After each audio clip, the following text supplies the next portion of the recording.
Mary Shelley's Frankenstein is, well, it's a lot. Happy spooky season, by the way.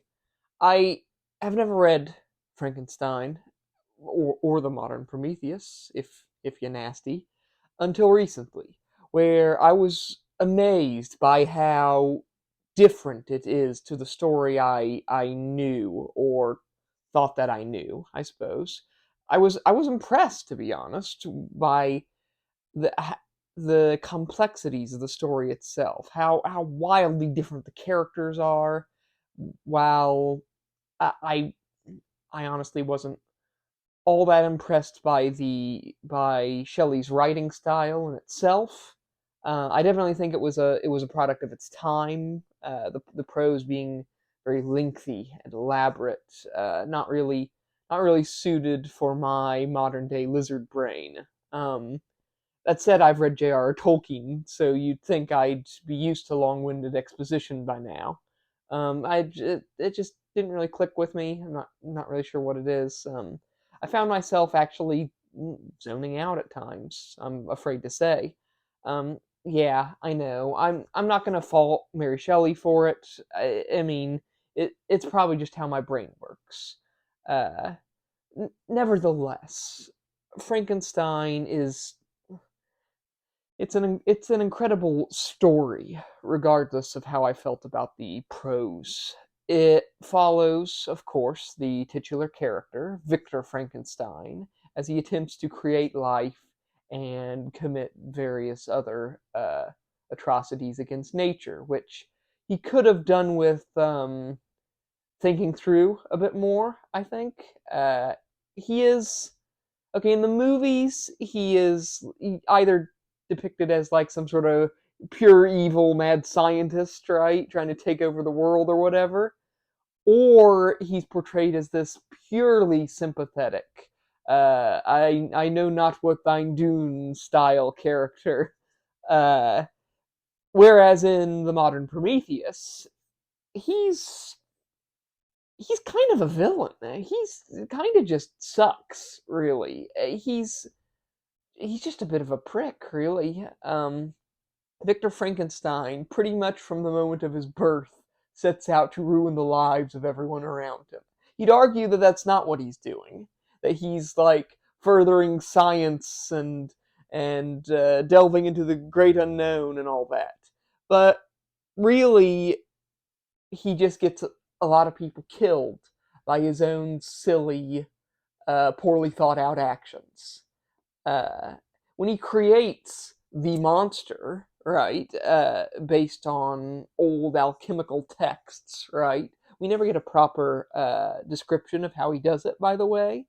But the impression I got is that it's a lot weirder and more magical than the whole lightning rod thing that we all know and love.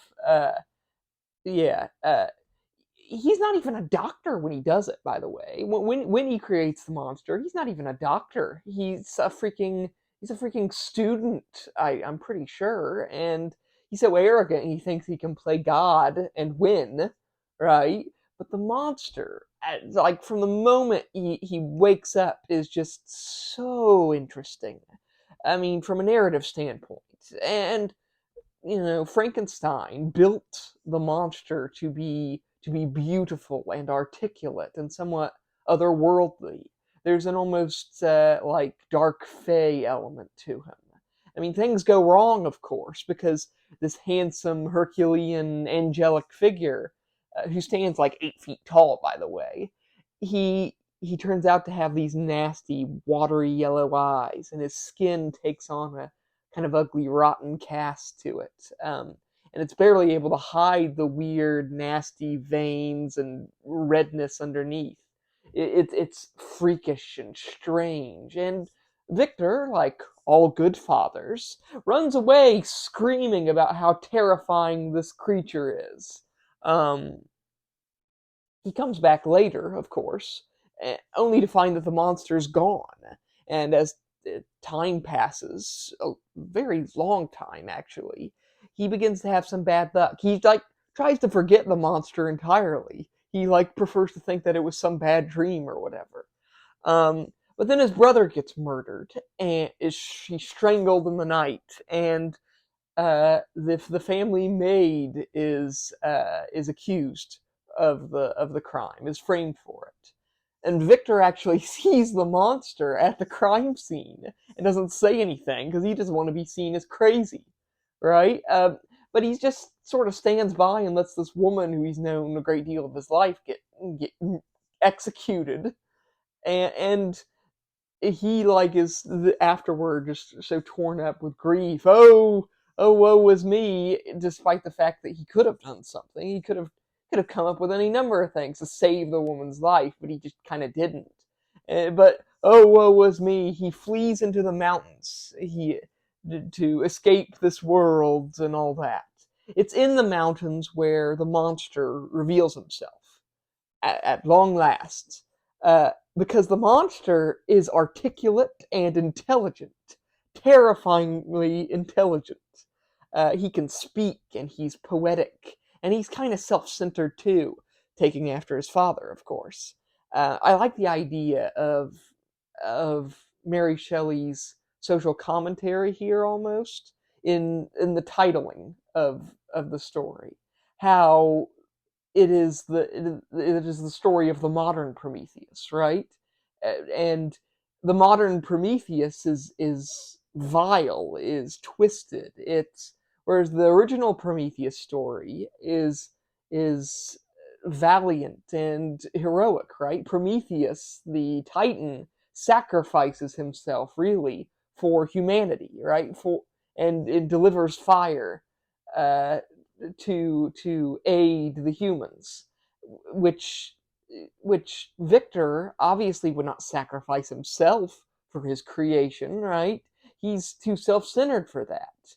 Whereas the gift of life that he's given, right, in place of fire, he has created life. This gift has created a super villain serial killer, basically.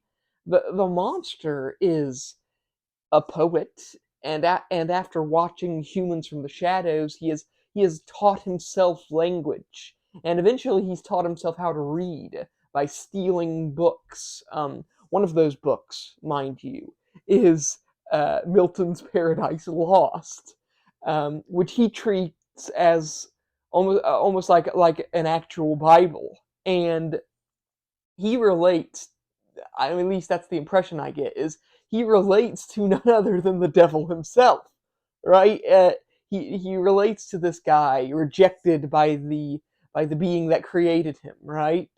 And outcast into the world, cursed with all the ugliness and spite and all that.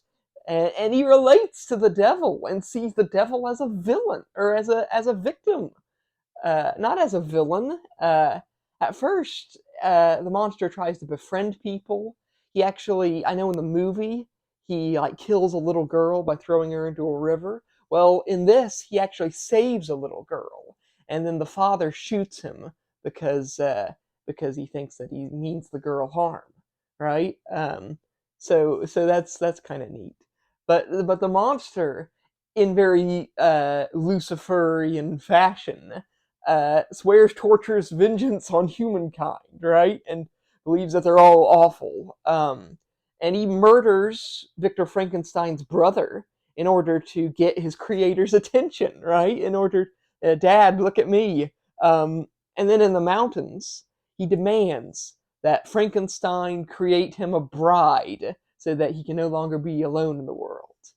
If Victor doesn't comply, the monster is going to kill everyone he cares about. I mean, see what I mean? He's a supervillain. I actually like that the monster is more like this twisted, complicated, malicious, murderous creature, right? He's not innocent. He's not dumb and stupid, right? And not really knowing what he's doing. He's actually mean and evil and both afraid of the world and angry that he was ever brought into it. It's very it reminds me of like that kind of those kinds of German philosophers, right? Your Goethes and your Nietzsche's, this very cold, nihilistic view of things. And while Victor Frankenstein, I would argue, is the main villain of the piece, the monster is even worse, I would argue, because he is the apotheosis of evil. He is the child who is going to burn down the village because the village did not embrace him, right? And Victor, he builds half a woman, and then has this horrifying thought that maybe Lilith here isn't going to be happy being made as a wife to mean, evil serial killer Adam, right?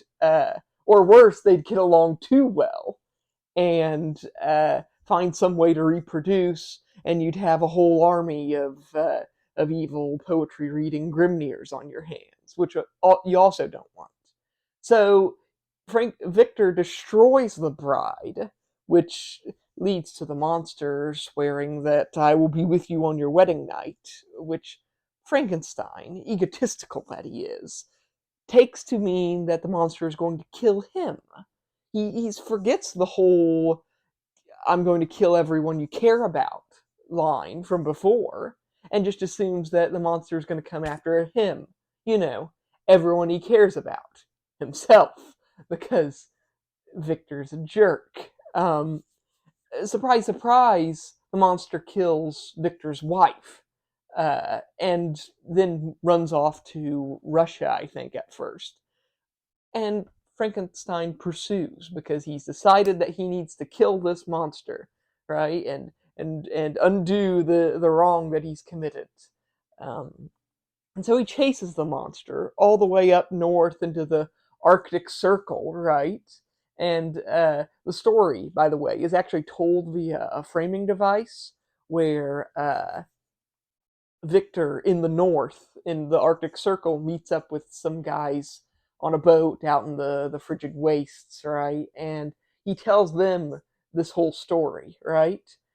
And then once we are caught up to that point, Victor dies of frostbite and starvation and madness and probably stupidity at this point.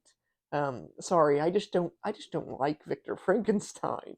I mean, I don't even think he's a real doctor either. I come to think of it.